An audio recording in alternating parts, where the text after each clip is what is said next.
Set हो गया। Hello, नमस्कार साथियों, VNITI के यूट्यूब चैनल पर आप सभी का स्वागत है।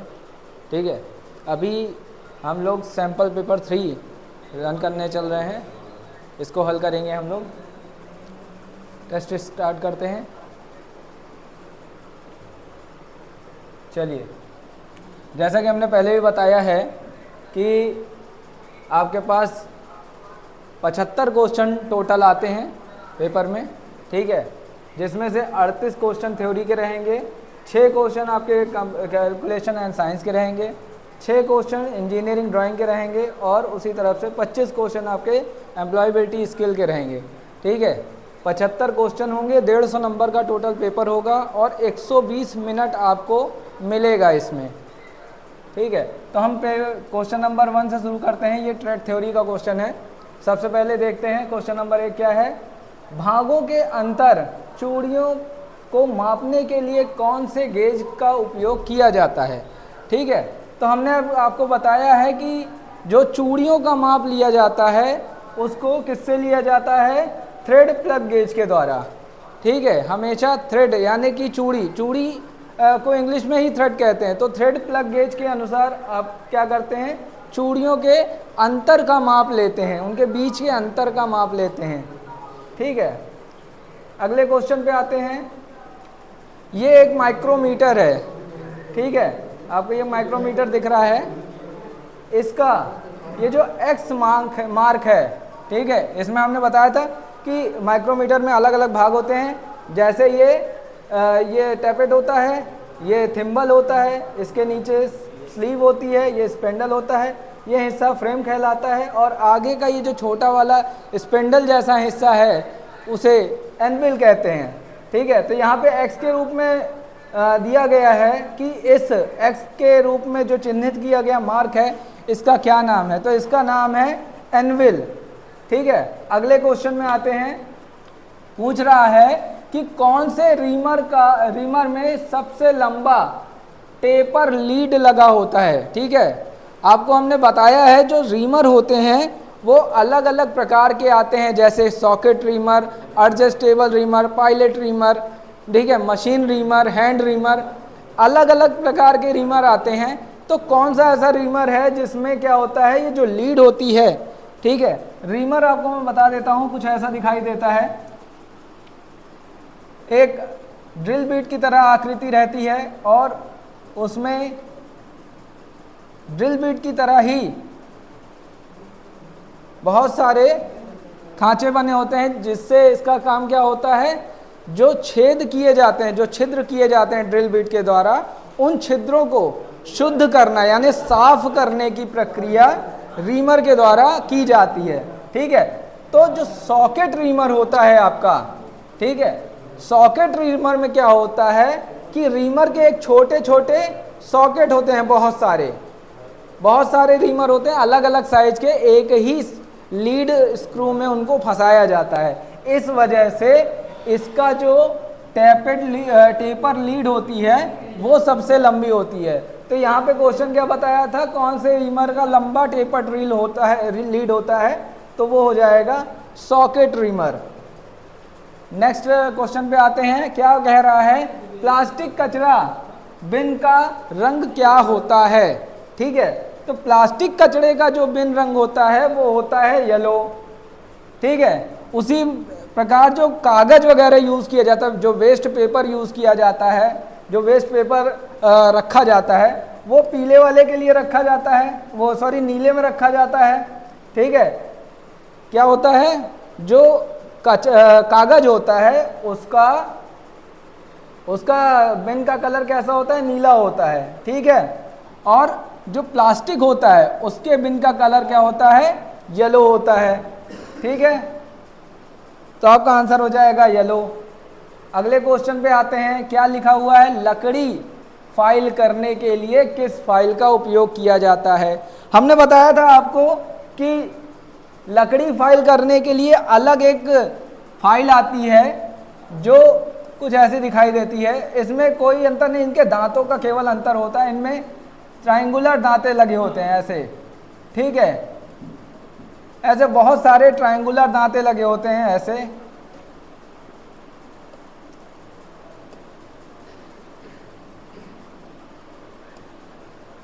ठीक है, बहुत सारे ट्रायंगुलर दांते लगे होते हैं छोटे छोटे। इनका काम केवल लकड़ी में ही नहीं होता है, इनका काम जहाँ पर पंचर बनवाते हैं आप अगर ध्यान दें तो पंचर बनवाने की दुकान पे भी आपको ये फाइल मिल जाएगी, इसका नाम है रस्प कट फाइल। ठीक है, ये लकड़ी, चमड़ा आदि जैसे नरम जो मटेरियल होते हैं, जो नरम मटेरियल की यूज़ होते हैं, उनकी फाइलिंग के लिए रस्प कट फाइल का उपयोग किया जाता है। उसी प्रकार ये लकड़ी के काम में भी आती है। चलिए अगला क्वेश्चन देखते हैं। रीमर में एक्स अंकित तत्व का नाम बताइए। ध्यान दीजिए, तो ये रीमर के नीचे का हिस्सा है, ठीक है, इसके टिप का हिस्सा है, सबसे निचला हिस्सा है, और इसको वीएस सेक्शन में दिखाया गया है।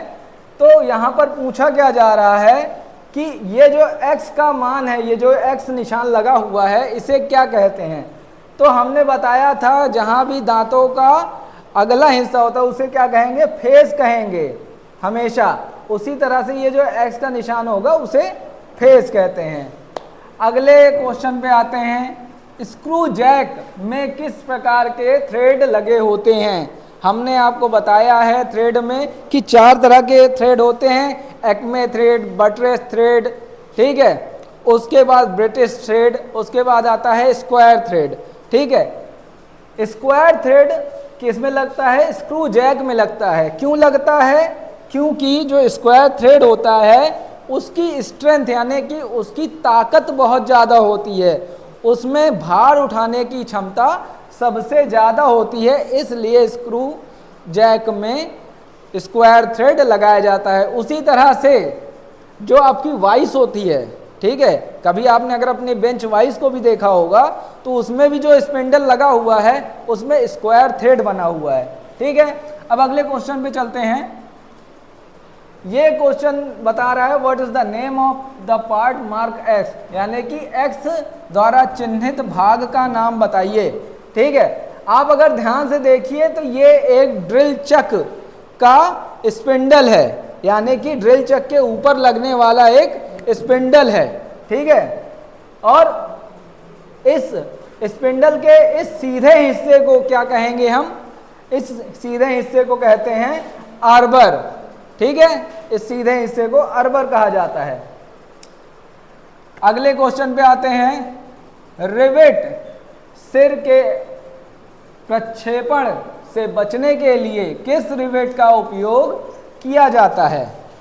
तो आपको बताया गया है कि जब हम देखिए, जब हम रिवेट को ठोकते हैं तो वो क्या होता है, छटकता है, फिसलता है हाथ से या उड़ जाता है, तो वो प्रक्षेपण जो होता है, ठीक है, उस प्रक्षेपण से बचने के लिए किस प्रकार के रिवेट का उपयोग किया जाता है। तो आपको बताया गया होगा काउंटर सैंक हेड रिवेट का उपयोग किया जाता है। ठीक है, चलिए नेक्स्ट क्वेश्चन पे आते हैं। गेज का नाम बताइए। एक चित्र दिया गया है, इस गेज का नाम बताइए। आप अगर ध्यान से देखेंगे तो इस जो गेज है, ये इस गेज में कुछ कांटे, दांते जैसे लगे हुए हैं। ठीक है, कैसे दांते लगे हुए हैं, ऐसे दांते लगे हुए हैं। ये कुछ ऐसा कंघी जैसा है, समझ में आ रहा है, ये एक कंघी जैसा है, इसमें दांते लगे हुए हैं। तो ये जो दांते हैं ये क्या नापते हैं, ये चूड़ी को नापते हैं। जो स्क्रू के ऊपर जो चूड़ी दी गई होती है, जो स्क्रू के ऊपर चूड़ी दी गई होती है उसको नापते हैं। समझ में आया।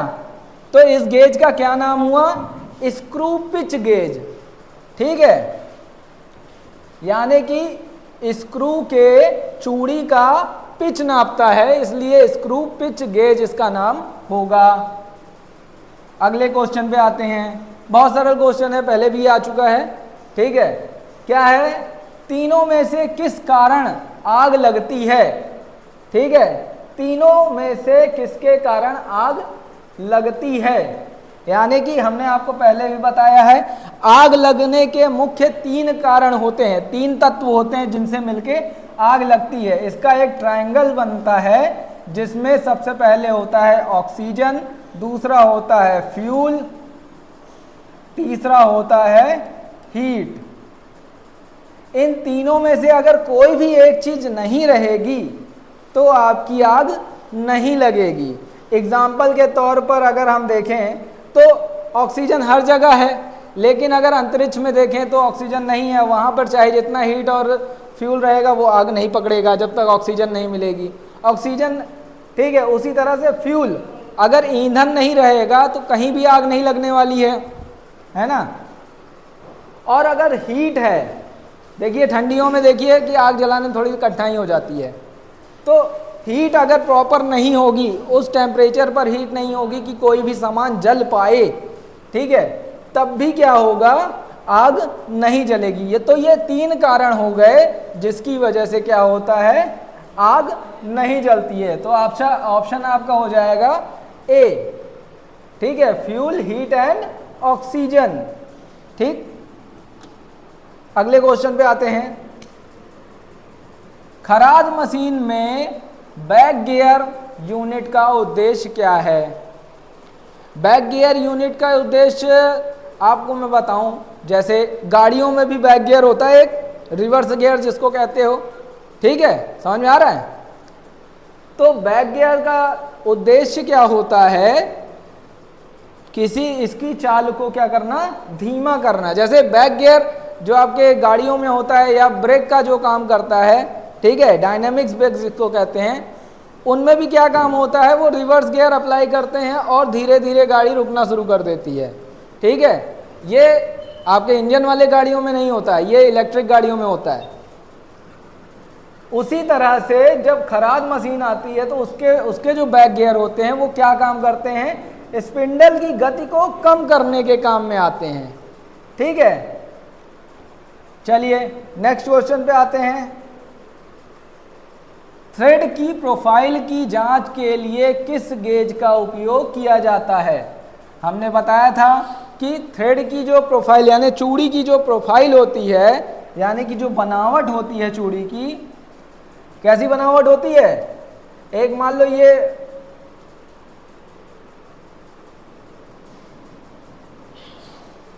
मान लेते हैं एक ये स्क्रू है, ठीक है, इसकी जो चूड़ी की बनावट होगी कुछ ऐसी बनेगी। ठीक है, तो ये जो चूड़ी की बनावट है इसको नापने के लिए, अभी इसके पहले वाले भी क्वेश्चन में हमने बताया था कि किस गेज का उपयोग किया जाता है, स्क्रू पिच गेज का उपयोग किया जाता है। ठीक है, तो ये ऑप्शन ए आपका आ जाएगा। नेक्स्ट क्वेश्चन है फिलर गेज का उपयोग क्या है? ठीक है, तो फिलर गेज का उपयोग क्या है, हमने आपको बताया है कि फिलर गेज का क्या काम करता है। मान लीजिए दो पार्ट हैं ऐसे, ठीक है, ये दो पार्ट हैं, तो फिलर गेज क्या करेगा, इन दोनों पार्टों के बीच की जगह, ये जो जगह बची हुई है, इस जगह की माप करेगा। कैसे माप करेगा कि फिलर गेज में छोटे छोटे अलग अलग साइज के पार्ट होते हैं, छोटे छोटे ब्लॉक होते हैं जिनको इसमें डाला जाता है। जो पार्ट इसमें फंस जाता है उसकी मोटाई को नाप लिया जाता है। उस मोटाई के आधार पर पता चलता है कि इन दोनों पार्टों के बीच में जो जगह है वो कितनी है। ठीक है, तो क्या आंसर हो जाएगा, मिलने वाले भागों के बीच गैप की जांच करना, यानी कि जो दो पार्ट होते हैं उनके बीच जो जगह बची होती है उसकी जांच करना। समझ में आ रहा है? अगले क्वेश्चन पे आते हैं। क्या बोल रहा है, बीआईएस प्रणाली के कितने आधारभूत टॉलरेंस ग्रेड उपलब्ध हैं? ठीक है, आपको बताया गया था अलग अलग ग्रेड होते हैं, तो बीआईएस प्रणाली के अनुसार हमारे पास 18 ग्रेड उपलब्ध होते हैं टॉलरेंस के। ठीक है, नेक्स्ट क्वेश्चन पे आते हैं। बेंच वाइज बनाने के लिए किस सामग्री यानी मटेरियल का उपयोग किया जाता है? आपको मैंने बताया था कि आपके जो फिटर के 90% जो टूल्स हैं, जो औजार हैं, वो लगभग लगभग किसके बने हैं, हाई कार्बन स्टील के बने हैं, केवल दो चीजों को छोड़कर। किनको किनको, वो हैमर को और वाइस को, इन दोनों को छोड़कर बाकी सारे ही लगभग लगभग जो औजार हैं वो आपके हाई कार्बन स्टील के बने होते हैं। तो वाइस किसका बना होता है, वो बना होता है कास्ट आयरन का। ठीक है, वाइस कास्ट आयरन का बना होता है और हथौड़ा जो होता है आपका, हैमर जो होता है, वो माइल्ड स्टील का बना होता है। ठीक है, ये क्वेश्चन भी आएगा आपका कि माइल्ड स्टील, हैमर किस धातु का बना होता है, तो वो बना होता है माइल्ड स्टील का। लेकिन वाइस किस धातु का बना होता है, तो वो होता है किसका, कास्ट आयरन का। ठीक है, अगले क्वेश्चन पे जाते हैं कि किस स्क्रू थ्रेड में क्रस्ट और रूट को राउंड किया जाता है। हमने बताया था पिच किसको कहते हैं, क्रस्ट और रूट, यानी कि उसके ऊपरी और निचली भाग। जैसे एक स्क्रू है आपका, ठीक है, इसका निचला भाग ऐसा, स्क्रू कुछ ऐसे दिखाई देते हैं, इसकी जो थ्रेड होती है कुछ ऐसी दिखाई देती है। ठीक है, नॉर्मल थ्रेड तो ऐसा होता है जो आपके नट बोल्ट होते हैं, लेकिन इसमें बताया है कि किसमें राउंड होता है। ये जो क्रस्ट है ये वाला हिस्सा और रूट है ये वाला हिस्सा, इन दोनों को राउंड किसमें किया जाता है और बनता कैसा है, कुछ ऐसा बनता है, देखिए ऐसा। ठीक है, ऐसा थ्रेड बनता है और ये थ्रेड आपको ज़्यादातर दिखाई देगा आपके पानी के बोतल में। ठीक है, अगर आपने अपने स्टील की पानी की बोतल देखी हो या जार देखा हो, कांच के जार देखे हों, तो उनमें ये वाला थ्रेड आपको मिलेगा, गोल वाला। इसमें क्या होता है, लोड कम होता है। ठीक है, ये कम लोड के लिए बनाया जाता है, अगर ज़्यादा ताकत लगा दिए तो मिस हो जाएगा। ठीक है, तो ये किस स्क्रू थ्रेड के लिए बनाया जाता है, तो ये बनाया जाता है BSW के लिए। BSW यानी British standardize British screw word thread. ठीक है, इसका नाम है ब्रिटिश स्क्रू वर्ड थ्रेड। ठीक है, तो आंसर हो जाएगा BSW के लिए ये बनाया जाता है। अगला क्वेश्चन है, देखिए PPE का नाम बताइए। ये जो PPE किट आपको दिख रही है, PPE उपकरण आपको दिख रहा है, इस उपकरण का नाम बताइए। तो इस उपकरण का क्या नाम हुआ, आप ध्यान से देख पा रहे हैं, तो ये एक वेल्डिंग शीट है। ठीक है, और इसमें एक अंदर हैंडल लगी हुई है। वेल्डिंग करने वाले बच्चों में जानते होंगे, जब हमने बताया था कि हमारे पास भी एक हेलमेट रखा हुआ है। ठीक है, अब उसमें अगर हम हैंडल लगा देते हैं तो वो क्या कहलाएगा, वो कहलाएगा वेल्डिंग हैंड स्क्रीन। अगर हम उसमें एक हैंडल लगा देते हैं तो वो एक वेल्डिंग हैंड स्क्रीन बन जाएगा, जैसा कि यहाँ पे बना हुआ है। तो ये क्या कहलाएगा, वेल्डिंग हैंड स्क्रीन कहलाएगा। अगला क्वेश्चन देखिए क्या लिखा है, कॉर्नर पर मटेरियल को खरोचने के लिए किस छेनी का उपयोग किया जाता है। Which teasel use for scrubbing material to the corners. ठीक है, कॉर्नर पर क्या होता है, चीज़ों को खरोचने, मटेरियल को खरोच कर निकालने के लिए किस चीजल का उपयोग किया जाता है, किस छेनी का उपयोग किया जाता है। तो हमने पहले भी बताया है, डायमंड कट छेनी का उपयोग किया जाता है। क्यों किया जाता है उसका कारण समझ लीजिए। डायमंड कट छेनी जो होती है वो आप लोग समझते होंगे डायमंड का क्या नाम होता है। डायमंड, एक सेकेंड रुकिएगा, कुछ टेक्निकल खराबी आ गई है।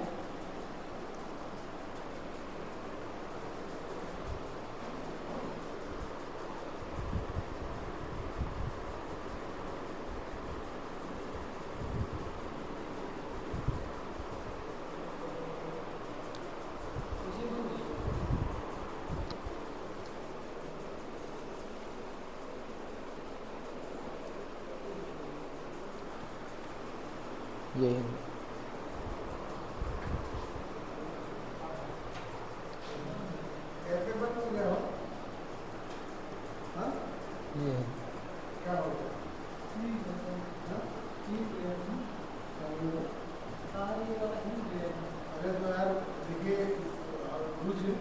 अगर बंद हो जाएगा ना तो हो जाएगा, करेक्ट हो जाएगा। चलिए यहाँ तक हो गया था, हमने ये सारे क्वेश्चन कर लिए थे, ठीक है।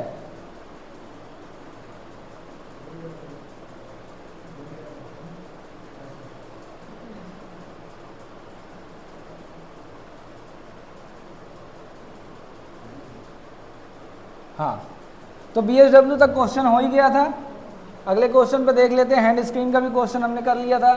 हाँ, डायमंड कट चीजल का हम बात कर रहे थे। तो डायमंड कट चीजल कैसी होती है, आप लोग समझते होंगे कि टेक्निकल टर्म्स में डायमंड नॉर्मल डायमंड कैसा होता है, कुछ ऐसा दिखाई देता है, ठीक है।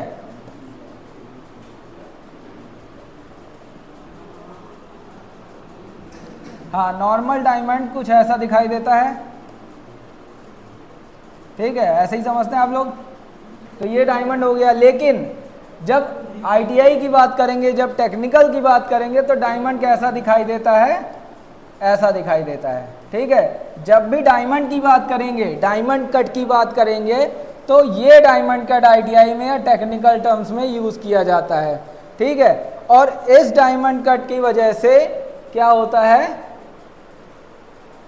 आपकी छेनी कुछ ऐसी दिखाई देती है, ठीक है।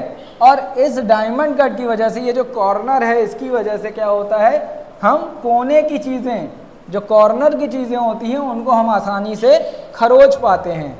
तो यहाँ पे आ जाएगा क्या ऑप्शन, डायमंड पॉइंट चीजल, ठीक है। अगले क्वेश्चन पे आते हैं, क्या है, खराद, क्या है, खराद कैरेज में X अंकित भाग का क्या नाम है। ये एक खराद मशीन यानी लेथ मशीन का पार्ट है, जिसको टूल कैरेज कहते हैं, ठीक है। इस कैरेज का ये जो सबसे ऊपरी वाला पॉइंट है, यहाँ जहाँ X बना हुआ है, इस पार्ट का क्या नाम है, ठीक है। तो हमने बताया था कि ये सारे स्लाइडर पार्ट्स हैं। ये है पैरेलल स्लाइडिंग, ये लोअर स्लाइडिंग है, इसे अपर स्लाइडिंग कहते हैं, और इसे कहते हैं टूल पोस्ट। तो ये हो जाएगा टॉप स्लाइडिंग, आंसर है इसका टॉप स्लाइडिंग। ये क्योंकि टॉप में है और स्लाइड करता है, आगे पीछे होता है, इसलिए टॉप स्लाइडिंग, ठीक है। अगले क्वेश्चन पे आते हैं, क्या है, ब्लास्ट फर्नेस में से कौन सा लोहा प्राप्त किया जाता है। आप लोगों ने ब्लास्ट फर्नेस का नाम सुना होगा, हमने कई बार कहा है कि ITI में हमेशा टेक्निकल टर्म्स जो होते हैं वो इंग्लिश में भी आते हैं, इसीलिए इंग्लिश के टेक्निकल टर्म्स यानी कि जो नाम होते हैं, खासकर टूल्स के नाम, चीज़ों के नाम, ठीक है, उनको आप इंग्लिश में याद करना शुरू करिए, या इंग्लिश में याद करना समझिए। उससे क्या होगा कि आपको ऐसे क्वेश्चन आने पर परेशानी नहीं होगी। अब वैसे तो आधे लोग जानते नहीं होंगे ब्लास्ट फर्नेस क्या होती है। तो वात्य भट्टी जो होती है उसको कहते हैं ब्लास्ट फर्नेस। हमने बताया था कि वात्य भट्टी में जब रॉ मटेरियल डाला जाता है तो हमें क्या प्राप्त होता है, सबसे पहले पिग आयरन प्राप्त होता है, और पिग आयरन को जब वापस से वात्य भट्टी में डाला जाता है तो हमें क्या प्राप्त होता है, कास्ट आयरन प्राप्त हो जाता है, ठीक है। हाँ, तो रॉड आयरन किससे प्राप्त होता है, पिग आयरन को जब उसमें पॉपुलर भट्टी में, अगली भट्टी में यूज करते हैं, तब इसमें से रॉड आयरन प्राप्त होता है। तो आंसर आ जाएगा आपका पिग आयरन। अगले क्वेश्चन पे आते हैं, ऑपरेशन का नाम बताइए। ये एक ऑपरेशन हो रहा है, ये एक प्रक्रिया की जा रही है, ये कौन सी प्रक्रिया है। हमने आपको बताया था कि ये क्या है, खरोचनी के द्वारा खरोचा जा रहा है, यानी कि स्क्रैपिंग की जा रही है। तो ये आंसर आ जाएगा, स्क्रैपिंग की प्रक्रिया हो रही है यहाँ पे, ठीक है। हाँ, सबसे अच्छा ये क्वेश्चन आया, देखिए, ड्रिल बिट में X के रूप में चिन्हित कोण का नाम बताइए। ये जो कोण दिखाई दे रहा है आपको नीचे, इसका नाम क्या है, तो इसे हम कहते हैं पॉइंट एंगल, ठीक है। आपने पंच में या चीजल में भी यही क्वेश्चन देखा होगा कि नीचे का पॉइंट एंगल ही सबका अलग अलग होता है, और ये पॉइंट एंगल किस पे डिपेंड करता है, ये ड्रिल पे डिपेंड नहीं करता है, ये डिपेंड करता है आपके मटेरियल पे, यानी कि आप जिसमें ड्रिल करने जा रहे हैं वो मटेरियल कैसा है। अगर वो मटेरियल सॉफ्ट होगा, यानी कि क्या होगा, नरम होगा, तो पॉइंट एंगल कैसा हो जाएगा, जितना जितना नरम, जैसे लकड़ी है कोई, ये नरम होती है, इसमें अगर हम छेद करेंगे तो ये जो पॉइंट एंगल है वो कम हो जाएगा। और अगर हार्ड सरफेस यानी कि इससे हार्ड यानी इससे कठोर सामान पर अगर ड्रिल करेंगे जैसे लोहा, तो उसका पॉइंट एंगल थोड़ा सा अलग हो जाएगा, ठीक है। और उसी तरह कंक्रीट जो सबसे हार्ड होता है, सबसे कठोर होता है कंक्रीट, उसका अगर जो है मटेरियल, उस मटेरियल का अगर हम जो है वो करेंगे, ड्रिल करेंगे, तो उसका पॉइंट एंगल क्या होता है, सबसे ज़्यादा हो जाता है, ठीक है। तो जैसा आपका मटेरियल होगा उसी हिसाब से आपके ड्रिल बिट का पॉइंट एंगल रखा जाएगा। समझ में आ गया? चलिए अगले क्वेश्चन पे आते हैं। यहाँ पे आंसर आ गया पॉइंट एंगल। अगले क्वेश्चन पे आते हैं, क्या है, डायल टेस्ट इंडिकेटर का कार्य सिद्धांत बताइए। हमने बताया था डायल टेस्ट इंडिकेटर का कार्य सिद्धांत कैसा होता है, पहले समझ लेते हैं डायल टेस्ट इंडिकेटर क्या है, क्योंकि आधे लोग को तो नहीं मालूम होगा। डायल टेस्ट इंडिकेटर ऐसे एक इंडिकेटर होता है, एक डायल होता है जिसमें एक नीचे रॉड डली होती है और यहाँ पर क्या होता है, पिन होता है उसका, और यहाँ एक एडजस्टेबल स्क्रू होता है और ये एक स्पिंडल रॉड होती है, यहाँ पर सुई लगी होती है और ये कुछ डायल बने होते हैं ऐसे, ठीक है। इसका काम क्या है, इसका काम है जो सरफेस होता है, जो ऊपर का ऊबड़ खाबड़ सरफेस होता है, उसकी जांच करना कि वो कितना सीधा है और कितना ऊबड़ खाबड़ है, ठीक है। इसकी जांच कैसे करते हैं, डायल टेस्ट इंडिकेटर से करते हैं, ठीक है। तो डायल टेस्ट इंडिकेटर किस सिद्धांत पे काम करता है, तो वो काम करता है रैक एंड पिनियन के सिद्धांत पे, ये आ जाएगा, रैक एंड पिनियन के सिद्धांत पर ये कार्य करता है। अगला क्वेश्चन पे आते हैं। यहाँ पर क्या है, असेंबली तकनीक में दिए गए भाग के प्रकार का नाम बताइए, ठीक है। यहाँ पर एक असेंबली पिन दिया हुआ है, ये वाला एक हिस्सा दिया हुआ है, देखिए ये जो पिन दिया हुआ है इसका नाम बताना है। तो अगर आप ध्यान से देखिए, अगर आप ध्यान से देखेंगे तो यहाँ पर ये सीधा आया हुआ है, उसके बाद हल्का सा टेढ़ा हुआ है, फिर ये और टेढ़ा हो गया है, ठीक है। तो अगर ये एकदम टेढ़ा होता है, ये दोनों साइड से, अगर ये ऐसे दोनों साइड से टेढ़ा होता तब तो ये हो जाता है टेपर पिन हो जाता, ठीक है। और अगर इसमें स्प्रिंग लगी होती तो ये स्प्रिंग पिन हो जाता, लेकिन ये कैसा है, एक तरफ से सीधा है और एक तरफ से थोड़ा सा तिरछा है, तो ये हो जाएगा कूटर पिन, ठीक है, कॉटर पिन कहते हैं इसको, ये हो जाएगा कॉटर पिन, ठीक है। हाँ, ये क्वेश्चन आया, देखिए अगला क्वेश्चन, बोल्ट के प्रकार की पहचान कीजिए। ये कैसा बोल्ट है, समझिए, इस बोल्ट की बात कर रहे हैं, ये जो इतना बड़ा हिस्सा है, नट की बात नहीं कर रहे हैं, नट तो केवल यही है, ठीक है, यहाँ नट की बात नहीं की जा रही है, इस बोल्ट की बात कर रहे हैं, ये जो हिस्सा है, ये वाला पूरा हिस्सा, ठीक है। अगर आप ध्यान दीजिए तो इस बोल्ट में ये आपका हो गया सरफेस एरिया, ठीक है, ये पूरा सरफेस एरिया हो गया, और यहाँ से थोड़ी सी जगह छोड़ के फिर एक थोड़ी सी जगह छोड़ के ये बना हुआ है, यहाँ पे थोड़ी थोड़ी जगह छूटी हुई है दोनों तरफ से, ठीक है। अगर जगह छूटी हुई है तो कैसा बोल्ट कहलाएगा, क्लियरेंस, यहाँ पे दिया हुआ है जगह है यानी क्लियरेंस है उसके लिए, उसके आने जाने का रास्ता क्लियर है, ठीक है। तो यहाँ पे जगह दी गई है, तो ये कैसा बोल्ट हो जाएगा, ये हो जाएगा क्लियरेंस बोल्ट, ठीक है। यहाँ पे आ जाएंगे बोल्ट विथ क्लियरेंस होल, ठीक है, ये क्लियरेंस होल बोल्ट है। इसका उपयोग ज़्यादातर कहाँ किया जाता है, जहाँ पर हम रिजर्व वायर लगाते हैं या जहाँ पर हमें जो है कूलेंट वगैरह डालना होता है, ऐसे एरिया में जहाँ पे बोल्ट के साइड से कूलेंट बाहर निकल रहा हो या कोई लिक्विड बाहर निकल रहा हो, ऐसी जगह पे उसका उपयोग किया जाता है, ठीक है। अगला क्वेश्चन देखते हैं, इसमें क्या लिखा है, एक्स से अंकित भाग का क्या नाम है। जो ये एक्स से अंकित किया गया है ये वाला हिस्सा, ठीक है, इस भाग का क्या नाम है, तो इसका आप देखिए आकार के अनुसार ही नाम होता है। अगर आप इसको बाहर निकाल कर देखेंगे तो ये कुछ ऐसा दिखाई देगा।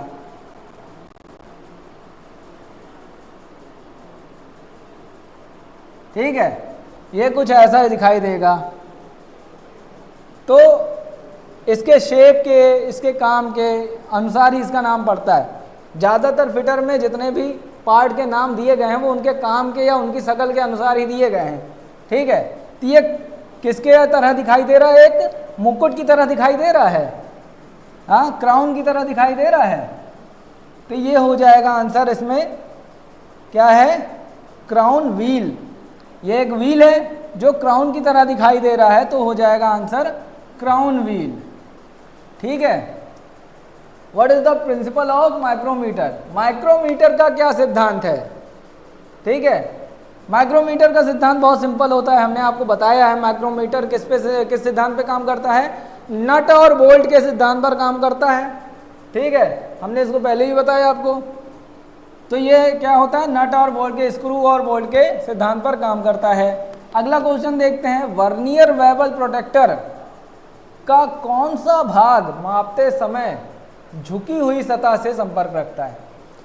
आपको हमने बताया जो वर्नियर बेवल प्रोटेक्टर होता है कुछ ऐसा दिखाई देता है। ठीक है, ये ब्लेड होता है, ये डायल होता है, इसका डिस्क होता है। ठीक है, और यहीं से ये मुड़ता है। तो जब ये बेंड होता है या किसी कोण पर लगता है तो इसका कौन सा भाग टच होता है? तो इसका ब्लेड, ये जो है, जो नीचे का हिस्सा ब्लेड होता है वो टच किया जाता है। चलिए नेक्स्ट क्वेश्चन पे आते हैं।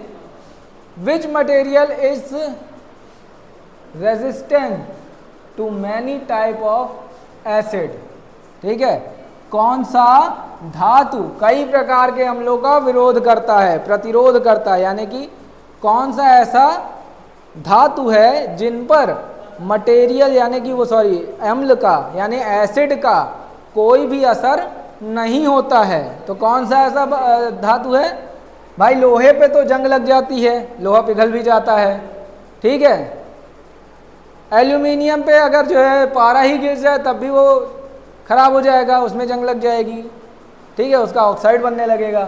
तो ऐसा कौन सा भाग है जिस पे कोई असर नहीं होता है? तो वो है आपका लेड।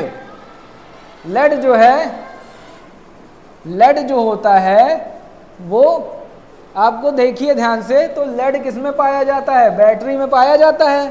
ठीक है, बैटरी का जो पॉइंट है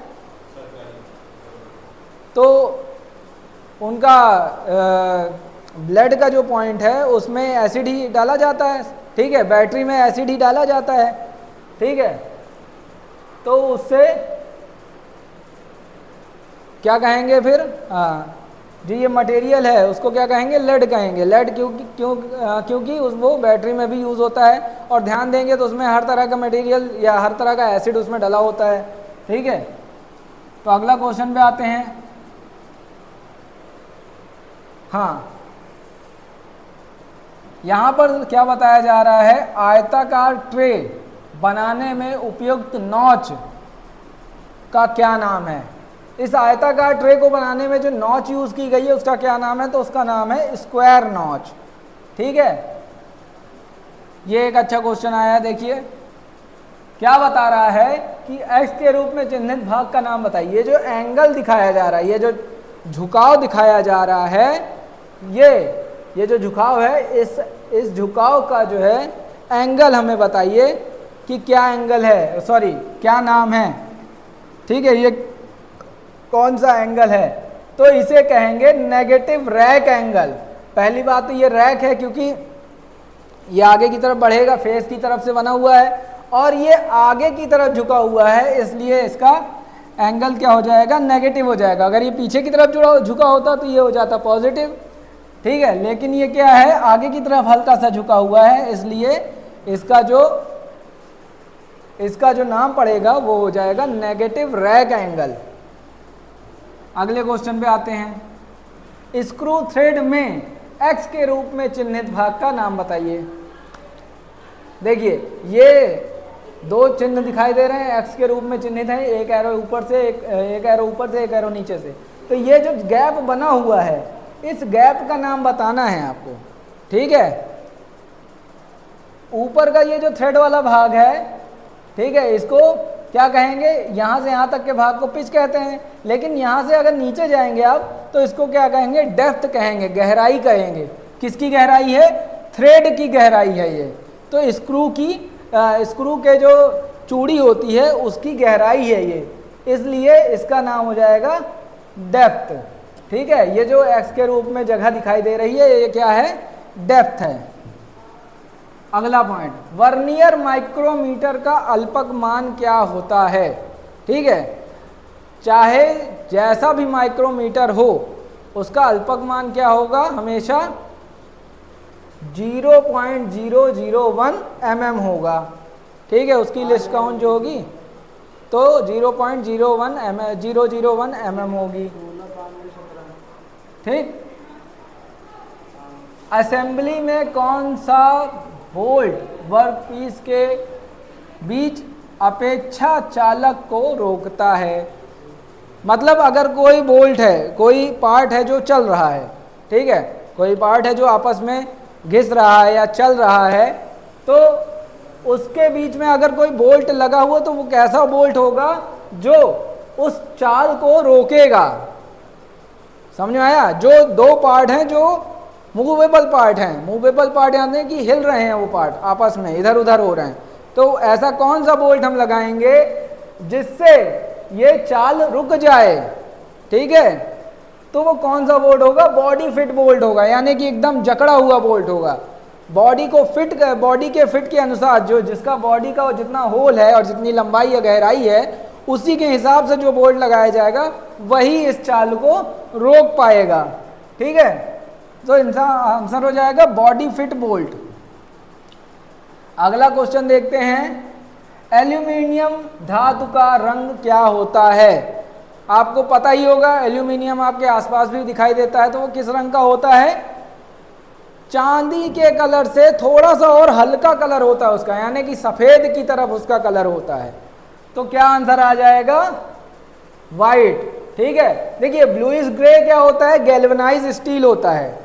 आपको ऐसे भी समझ लेते हैं, जो ब्लूइश ग्रे का कलर होता है वो गैल्वेनाइज स्टील का कलर होता है।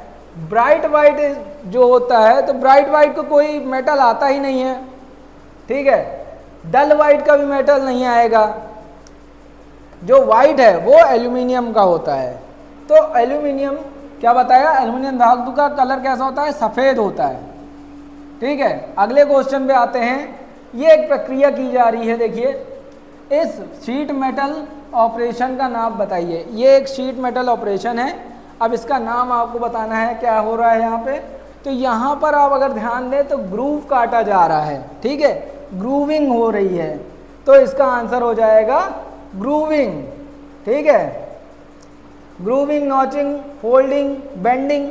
देखिए बेंड तो ये पहले से ही है, तो बेंडिंग नहीं होगा, फोल्डिंग भी नहीं होगा, क्योंकि फोल्ड करने के लिए प्रॉपर 180 डिग्री पे बनाया जाता है इसको, या 360 डिग्री पे बनाया जाता है, ठीक है। तो यहाँ पर क्या हो रहा है, ग्रूविंग की जा रही है, ग्रूव काटे जा रहे हैं। रिवेट के निर्माण के लिए उपयोग की जाने वाली सामग्री क्या है, ठीक है।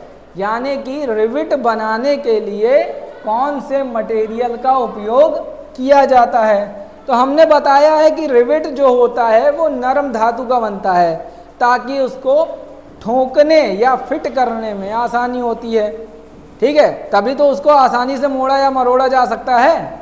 तो वो किसका बनेगा भाई, रबड़ का तो बन नहीं सकता, क्योंकि मेटल के अंदर लगना है।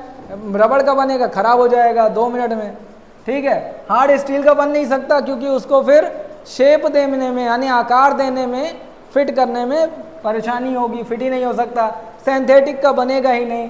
तो बनेगा किसका, माइल्ड स्टील का, नर्म धातु का, यानी लो कार्बन स्टील का। लो कार्बन स्टील या माइल्ड स्टील का ये बनाया जाएगा। चलिए अगले क्वेश्चन पे आते हैं, किस तापमान पर। अब देखिए यहाँ से हमारा क्या शुरू हो गया है, वर्कशॉप कैलकुलेशन शुरू हो गया है, ठीक है।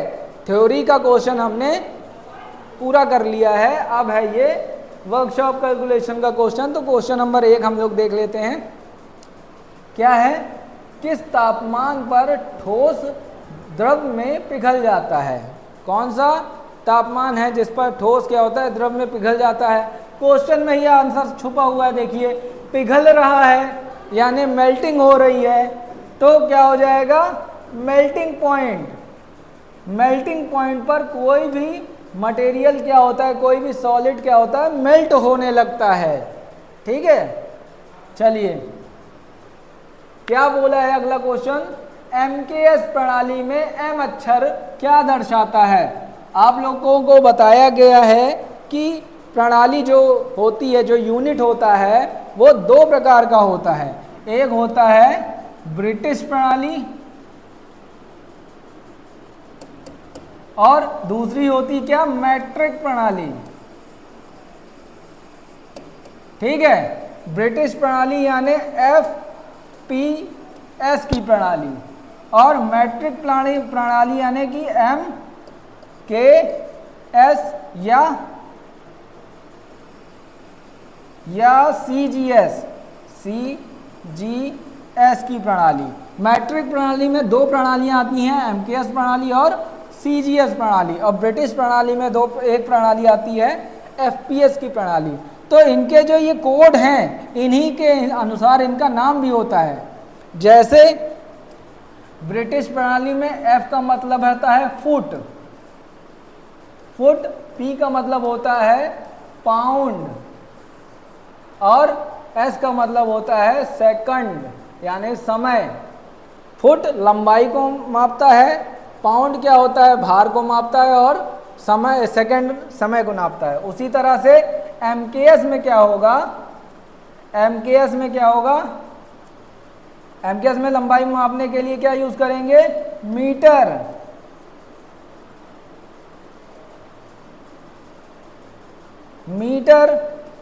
और K का मतलब क्या होगा? किलोग्राम। और S का क्या मतलब होता है? सेकंड। ठीक है, तो यहां पर क्या पूछा है? MKS प्रणाली में M अक्षर क्या दर्शाता है? तो M अक्षर दर्शाता है मीटर को। यहां आंसर हो जाएगा मीटर।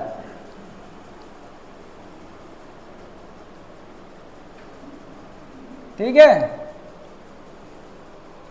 अगले क्वेश्चन पे चलते हैं। ये पूछ रहा है tan 45 कितना होगा यदि sin 45 1/√2 हो तो? ठीक है, sin 45 मतलब tan 90, इसका मान हमेशा 1 होगा। चलिए अगले क्वेश्चन पे चलते हैं।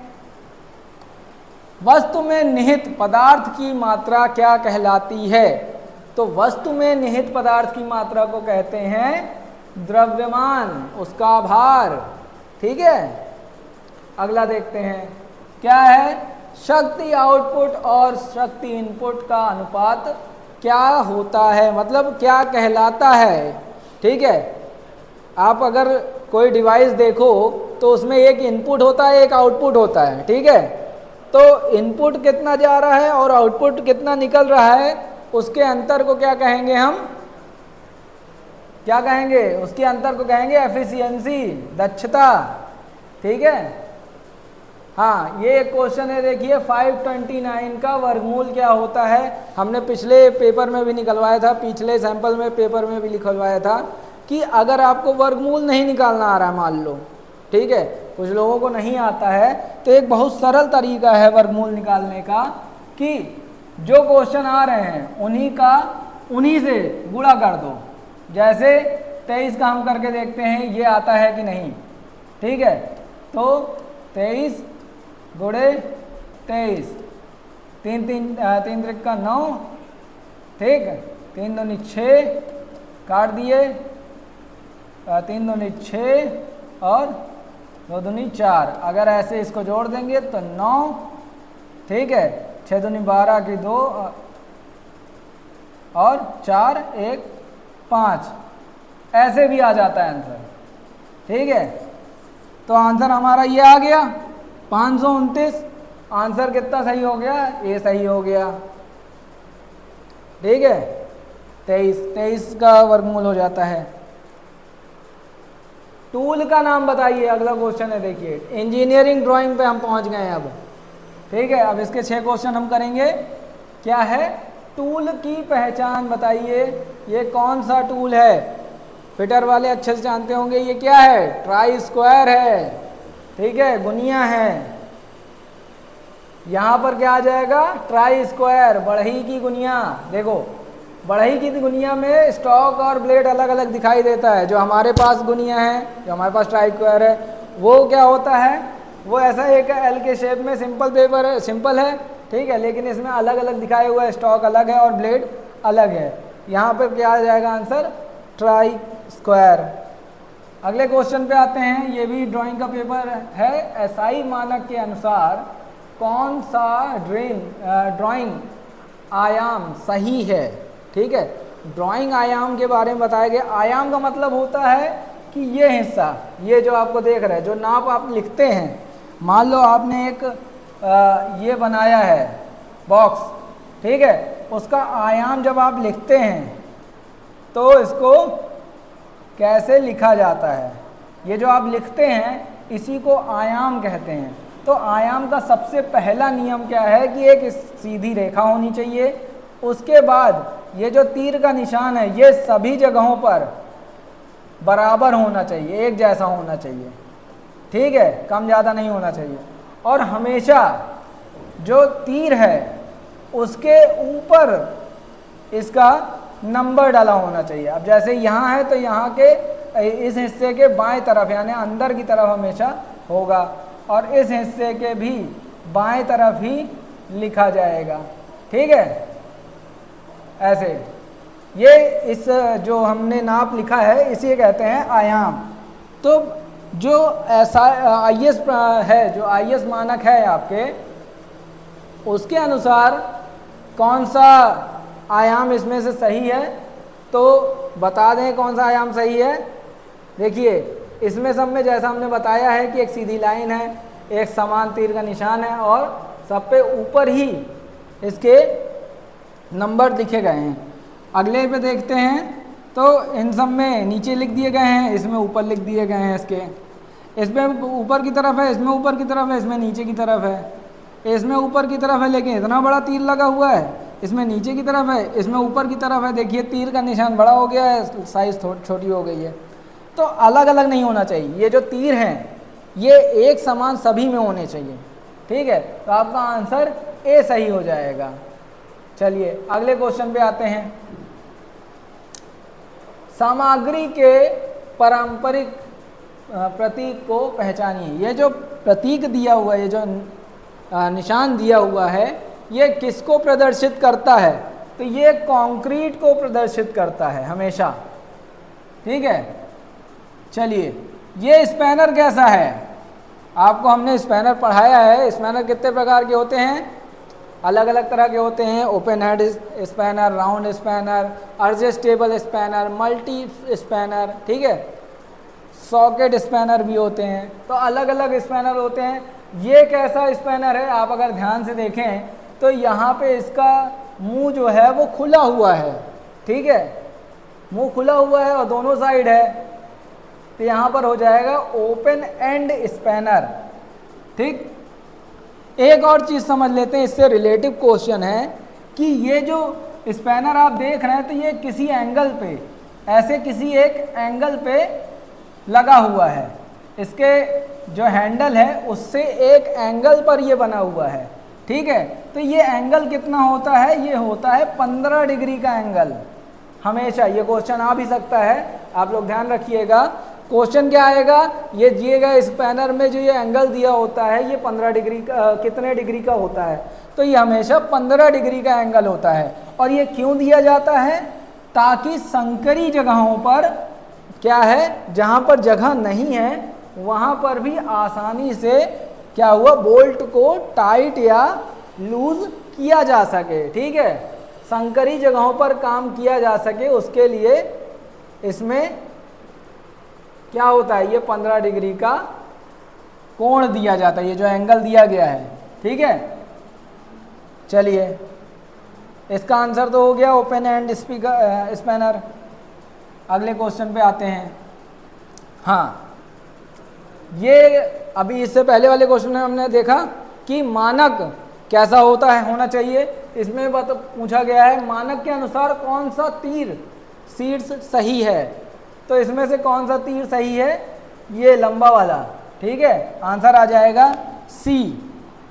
हमेशा तीर का ये जो पॉइंट है ये लंबा होना चाहिए, तीर की जो मोटाई है वो कम होनी चाहिए और जगह बड़ी होनी चाहिए हमेशा, ठीक है।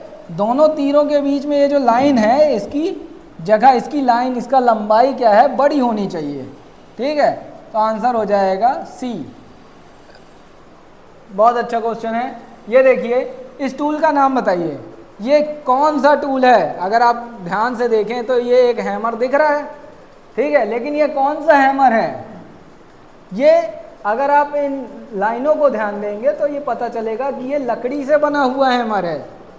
समझ में आ रहा है, ये एक लकड़ी से बना हुआ हैमर है। और लकड़ी से बने हुए हैमर का क्या नाम होता है, मैलेट, ठीक है। लकड़ी का हथौड़ा, मैलेट, ठीक। सभी क्या होते हैं, जितने भी हथौड़े होते हैं, जितने भी हैमर होते हैं, उन सभी का नाम उनके पिन के अनुसार रखा गया है। जैसे ball pin hammer, cross pin hammer, क्ला हैमर, सारे उनके पिन के आकार के अनुसार रखा गया है। लेकिन जब मैलेट की बारी आती है तो इसके जो बनावट है, जो मटेरियल है, उसके अनुसार रखा गया है। क्योंकि ये लकड़ी का बना होता है, प्योर लकड़ी का, इसमें कोई भी तरह के अलग मटेरियल का उपयोग नहीं किया जाता है।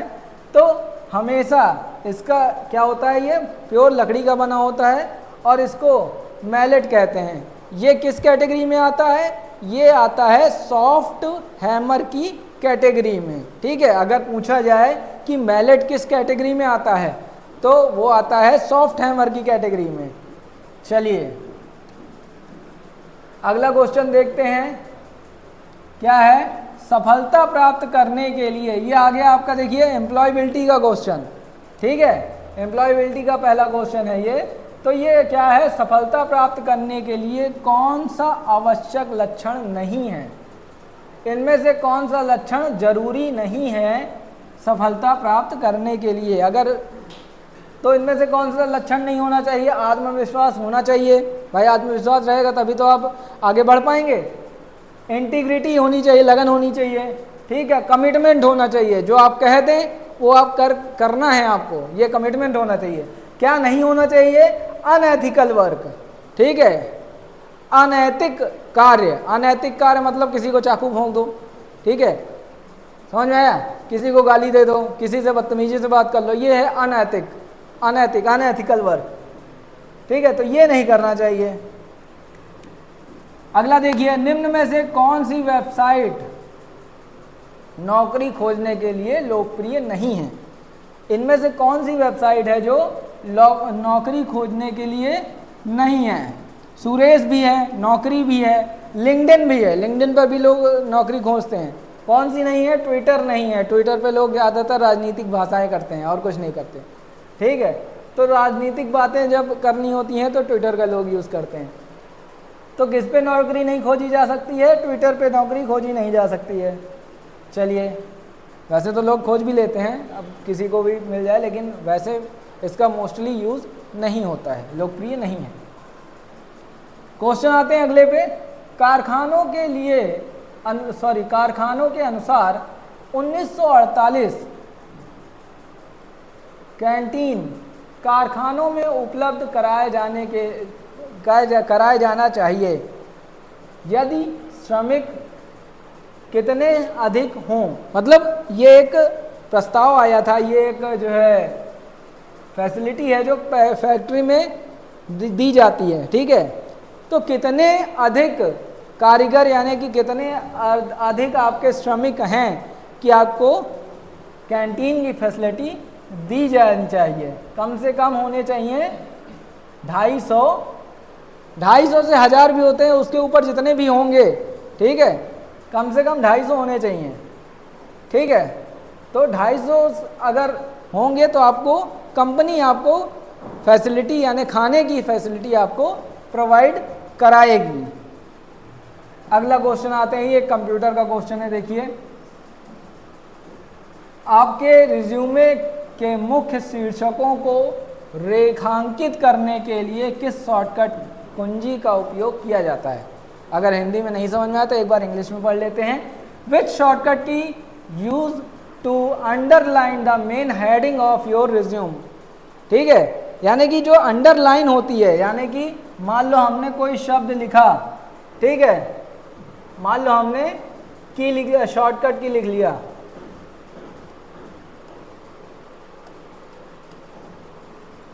मान लीजिए एक हेडिंग है, ठीक है, अब इसको अंडरलाइन करना है तो किस शॉर्टकट की का उपयोग करेंगे? अंडरलाइन करने के लिए कंट्रोल यू का उपयोग करेंगे।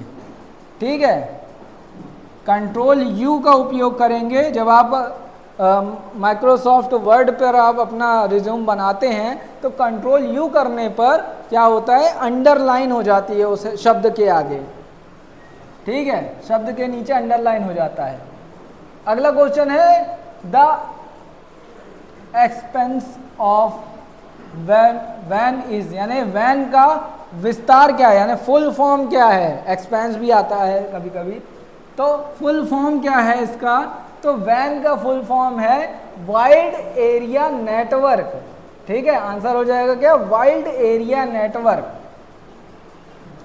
अगला क्वेश्चन देखते हैं, ग्राहक शिकायतों से निपटने के लिए सीखने की तकनीक है। यानी कि मान लो तुम्हारे पास एक ग्राहक आता है, वो बड़ा परेशान है, तुम्हारी सर्विस से परेशान है या किसी भी बात से परेशान हो जाता है, तो उसको किस तरह से डील आप करेंगे? ठीक है, क्या करेंगे? उसकी बात सुनेंगे, उसको एम्पैथी दिखाएंगे, उसको रिस्पेक्ट करेंगे, उस पर रिपीट करेंगे, उसको रिपीट करने को बोलेंगे या अब काम करेंगे? ऐसा नहीं करेंगे ना। ना ही आपको क्या करेंगे? लिसन करेंगे, उसको अपने एक्सपर्टीज़ के बारे में बताएंगे, एडमिट करेंगे, उसको उसका जो भी कंसर्न है उसको लेंगे और रिपीट करेंगे या फिर सॉल्व करेंगे। ऐसा भी नहीं करेंगे। तो करेंगे क्या? पहले उसकी बातें सुनेंगे, लिसन, ठीक है, फिर उसको हम एम्पैथी दिखाएंगे कि माफ़ कीजिएगा, आपकी वजह से हमारी वजह से आपको यह असुविधा झेलनी पड़ी है।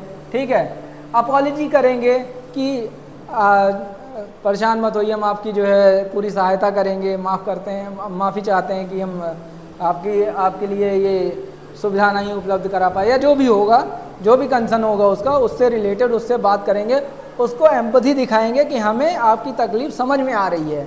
ठीक है, अपॉलॉजी करेंगे कि यानी हमारी वजह से जो भी गलतियां उसके लिए उसके ऊपर हुई हैं, हमारी गलतियों की वजह से जो भी वो भुगत रहा है उसके लिए हम क्षमा मांगेंगे। फिर उसकी बातें, उसके रिएक्शन को रिपीट करेंगे। ठीक है, उसके बाद उसका आंसर देंगे, उसका जो भी हल करना होगा, जो सॉल्यूशन करना होगा वो करेंगे। ठीक है, तो आंसर हो जाएगा डी। कौन सा फॉर्मूला सही है? इनमें से कौन सा फॉर्मूला सही है? तो ये सही है, Q बराबर P√Q। ठीक है, अगला क्वेश्चन देखते हैं, नौकरी की चोटों और बीमारी पर पैसे का समय और प्रयास, इन नुकसानों को प्रबंधित करने का सबसे व्यवहारिक तरीका क्या है? मान लो आप परेशान हैं कि आप बहुत बीमार पड़ जाते हैं, आपको बार बार चोट लग जाती है, उसकी वजह से दवाई का खर्चा होता है। ठीक है, इन सब से बचने के लिए या इन सब का प्रबंध करने के लिए कौन सा तरीका अपनाएंगे? संक्रामक दवाओं का उपयोग करेंगे, उचित करें कि श्रम अनुबंध का हिस्सा है। ठीक है, प्रभावी सुरक्षा और हानि का नियंत्रण कार्यक्रम करेंगे या अच्छा बीमा करवाएंगे। अब ऑप्शन देख लेते हैं। संक्रामक दवाओं का तो निपटारा सही नहीं है भाई, जब दवाई ही लेते रहोगे तो खर्चा तो बढ़ेगा ही, वैसे ही बढ़ा रहेगा, तो यहाँ पे तो इनको कम करना है ना। सुनिश्चित करें कि सुरक्षा श्रम अनुबंध का हिस्सा है, मतलब आप एक सेफ्टी यूनियन का हिस्सा हैं। ठीक है, वर्कर यूनियन जो होती है उसका भी हिस्सा होने से कोई फ़ायदा नहीं है, क्योंकि बीमारी रहेगी तो कोई भी सेफ्टी यूनियन होगी आपकी मदद थोड़ी कर पाएगी, आप तो परेशान ही होंगे ना। तो क्या अच्छा बीमा भी नहीं करने से कोई फ़ायदा नहीं है, बीमार तो आप तब भी होंगे, अच्छा बीमा आपकी बीमारी थोड़ी रोक लेगा, आपकी बीमारी से बचाव कर सकता है वो, मतलब आपको दवाई दिला देगा, हॉस्पिटल में एडमिट करा देगा, बीमा इतना ही कर पाएगा, बीमार थोड़ी होने से बचा लेगा।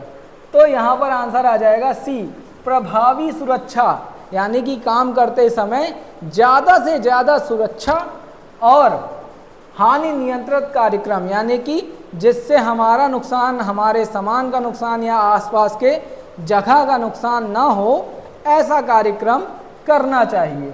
ठीक है, आंसर हो जाएगा सी। अगले क्वेश्चन पे आते हैं, उनके पर्यावरण के संबंध में जीवित चीज़ों के अध्ययन को कहते हैं।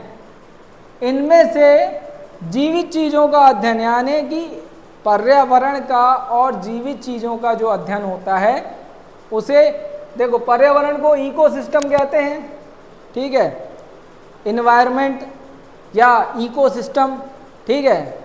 इकोसिस्टम की स्टडी करने के लिए क्या कहलाता है, इकोलॉजी, परिस्थितिकी, ठीक है,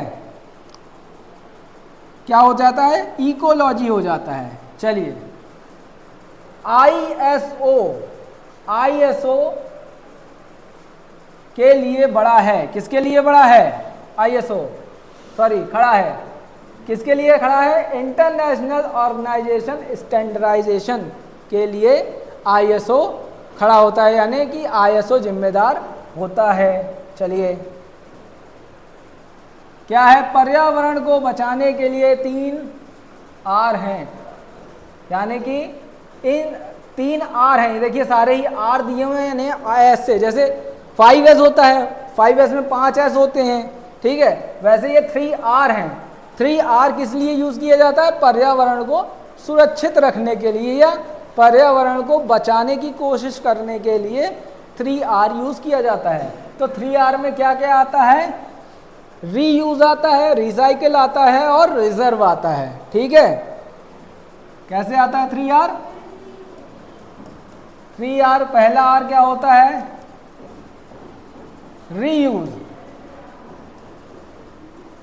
यानी कि कोई भी चीज़ आप यूज़ किए हैं, ठीक है, उसको दोबारा यूज़ कर लीजिए। उसके बाद दूसरे आर का मतलब होता है रिसाइकल, ठीक है।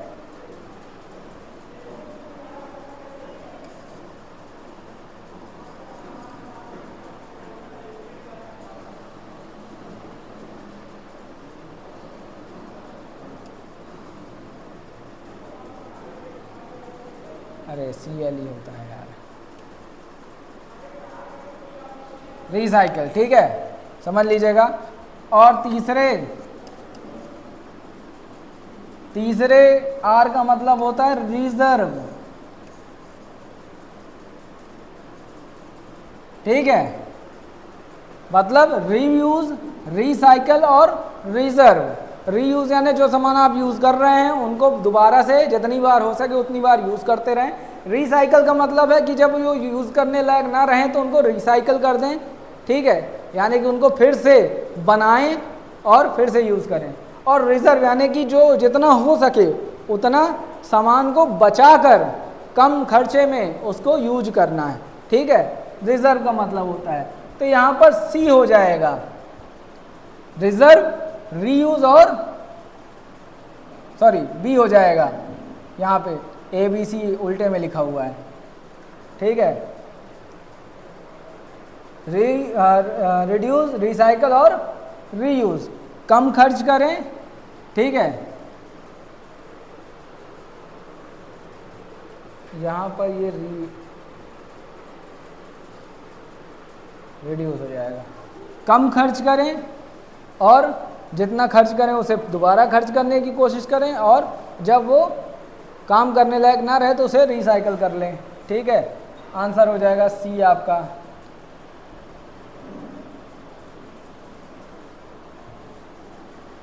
नेक्स्ट है, सफल लोग सफलता को कैसे संभालते हैं, मतलब सफलता पाने के लिए कौन कौन सी चीज़ें होनी चाहिए, क्या करना चाहिए।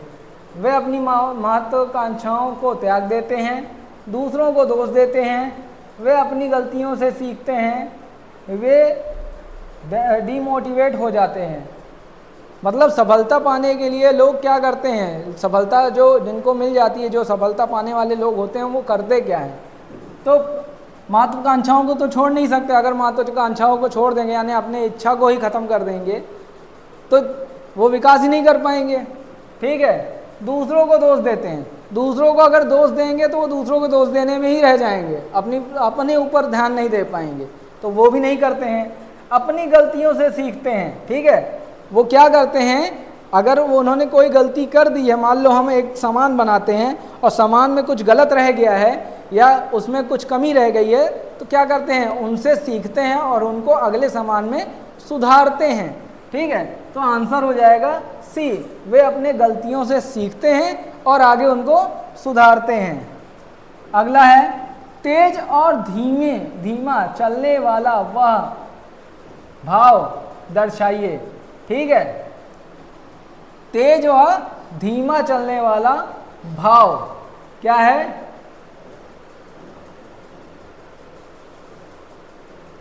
आंसर देख लेते हैं हम, क्या है?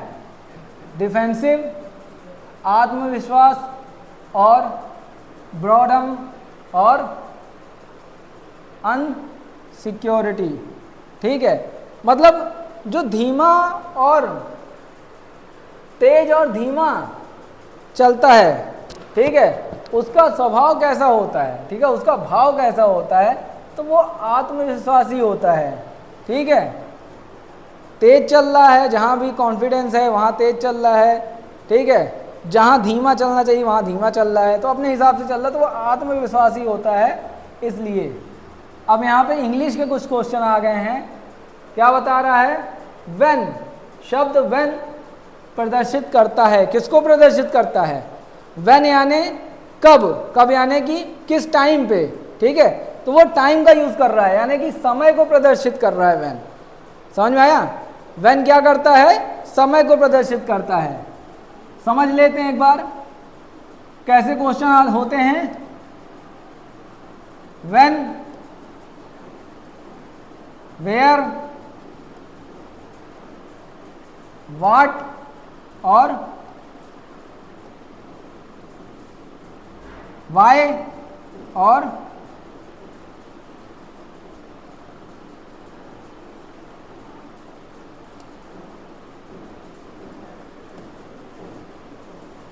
हु।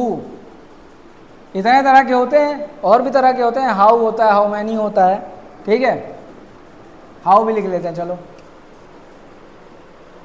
ठीक है, ये कुछ क्वेश्चन होते हैं, ये सभी अलग अलग चीज़ों को प्रदर्शित करते हैं। जैसे व्हेन यानी कि कब, कब यानी समय, समय पूछ रहा है कब हुआ था। मान लो हम कहते हैं कि एक्सीडेंट हुआ है, तो पूछेगा ना कब हुआ था, तो ये क्या पूछ रहा है? टाइम को पूछ रहा है। समझ में आया?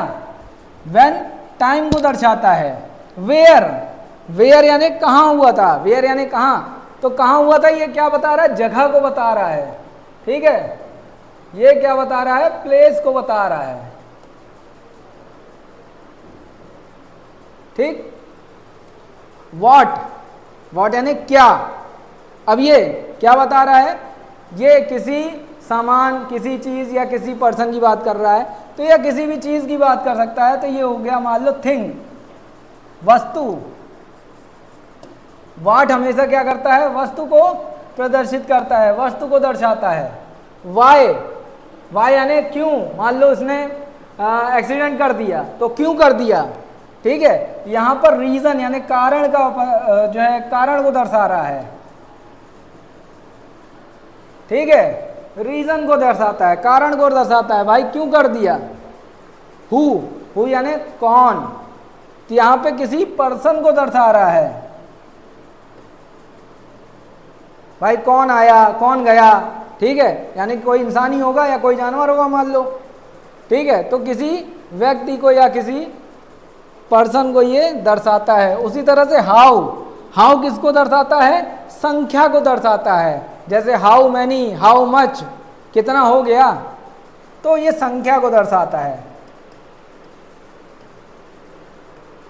ठीक है, ये सारे ही चीज़ें अलग अलग चीज़ों को दर्शाते हैं। जैसे व्हेन टाइम को दर्शाता है, वेयर प्लेस को दर्शाता है, व्हाट थिंग को दर्शाता है यानी समय को दर्शाता है, वाई रीज़न को दर्शाता है, कारण को दर्शाता है, हु पर्सन को दर्शाता है, हाउ संख्या को दर्शाता है।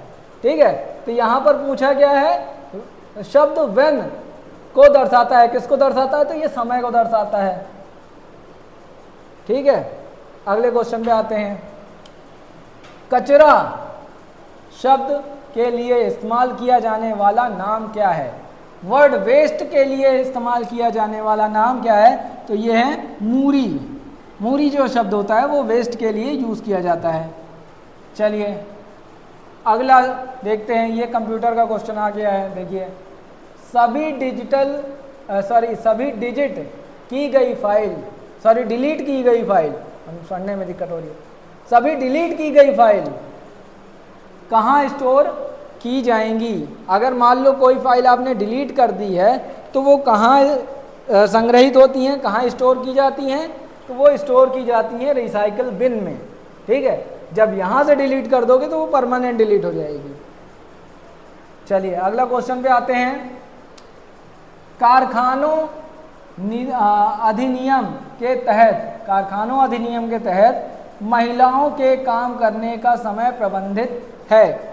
ठीक है, आपको मैं बता दूं कि जब कारखाना एक्ट यानी फैक्ट्री फैसिलिटी एक्ट बना है तो उनमें महिलाओं के काम करने की एक निश्चित समय बनाया गया है।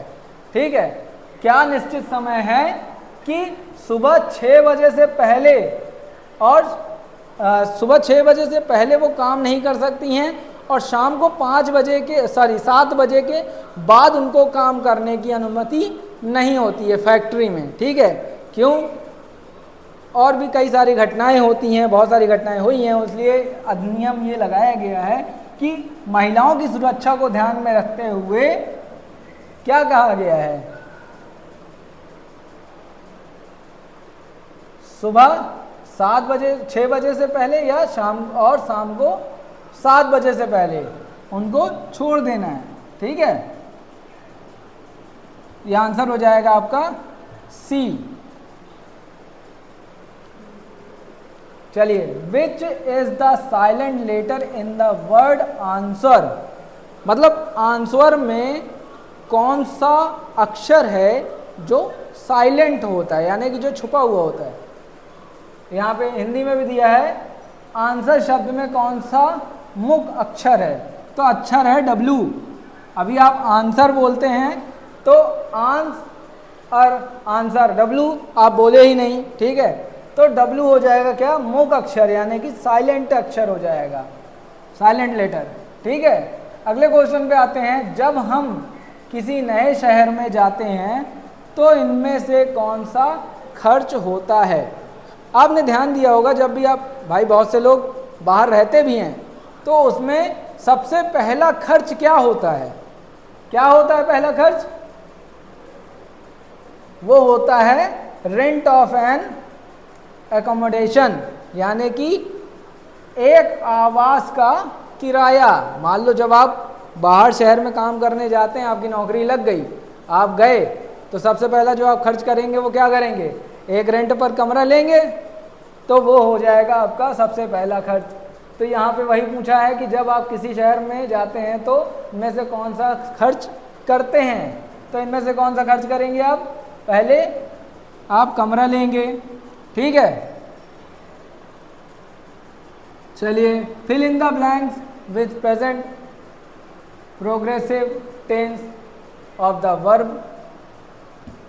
ये क्वेश्चन हम पहले भी पढ़ चुके हैं, पिछले सैंपल में भी, कि क्रिया के वर्तमान प्रगतिशील काल के साथ रिक्त स्थान भरें। मतलब ये एक सेंटेंस दिया गया है, प्रगतिशील यानी कि इनके डेवलपमेंट स्टेज में, इनके प्रोग्रेसिव स्टेज में इसको भरना है। अब ये पूछ रहा है the train through the train यानी कि एक ट्रेन है जो टनल से जा रही है, तो पासिंग टू द ट्रेन हो जाएगा, पासिंग थ्रू द टनल हो जाएगा।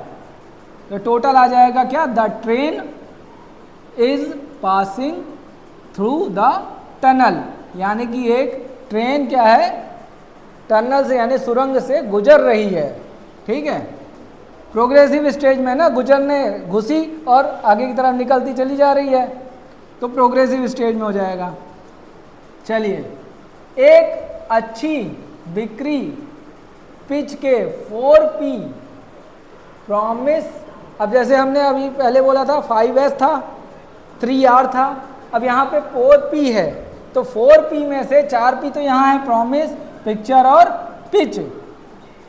अगले चौथे पिच का नाम, चौथे P का नाम क्या है, तो चौथे P का नाम है प्रोडक्ट। ठीक है भाई, प्रॉमिस कर रहे हैं आप कि एक आप मार्केट में गए हैं, किसी प्रोडक्ट के ऊपर ही तो बात करेंगे, प्रोडक्ट के ऊपर ही पिच होगी, प्रोडक्ट की ही पिक्चर होगी और प्रोडक्ट के ऊपर ही प्रॉमिस किया जाएगा। ठीक है, तो आ जाएगा प्रोडक्ट। अगला क्वेश्चन देखते हैं, निम्न में से कौन सा एक अच्छा कार्यालय शिष्टाचार है, यानी कि ऑफिस में जो डेकोरम होता है, जो तरीका होता है, जो शिष्टाचार होता है, वो इनमें से कौन सा अच्छा शिष्टाचार है, ये देखेंगे। एक को औपचारिक रूप से पोशाक पहननी चाहिए, एक के पास फैंसी मोबाइल रिंगटोन होनी चाहिए। भाई फैंसी मोबाइल रिंगटोन रहेगी तो लोग बजाते ही फिरेंगे। ठीक है, व्यक्ति को अपने काम के स्थान पर कूड़ा डालना चाहिए, ये तो सबसे गलत बात है, जहाँ बैठे हो वहीं कचरा कर रहे हो। ठीक है, काम के लिए समय का प्रबंध नहीं होना चाहिए, ये तो सबसे गलत है कि आप टाइम पे नहीं आते हैं। सबसे अच्छा क्या है, एक औपचारिक रूप से पोशाक होनी चाहिए। अगर आप लोग ध्यान दीजिए तो आप लोग भी तो ड्रेस पहन के आते हैं ना, जहाँ पे आप पढ़ने के लिए ड्रेस पहन के आते हैं, हम पढ़ाने के लिए अलग ड्रेस पहन के आते हैं। आपकी ड्रेस येलो है, हमारी ड्रेस वाइट है, तो एक को क्या है, औपचारिक रूप से पोशाक पहन के आनी चाहिए। ठीक है, ये आंसर हो जाएगा। अगले क्वेश्चन पे आते हैं, इसका आंसर लिख देते हैं। अगले क्वेश्चन पे चलते हैं, निम्न में से कौन सा विकल्प एक शब्द के पर्यायवाची को दर्शाता है, जिसे हम MS वर्ड में टाइप करते हैं। ठीक है, तो कौन सा शब्द है जो किसको दर्शाता है, पर्यायवाची को दर्शाता है। ठीक है, जिसको हम वर्ड में लिखते हैं, तो वो हो जाएगा थ्रेसर। ठीक है, थ्रेसोरस जो शब्द है वो पर्यायवाची को भी दर्शाता है और हम वर्ड में भी इसको लिखते हैं। अगला क्वेश्चन लिखते हैं, देखते हैं, which factor helps to motivate people.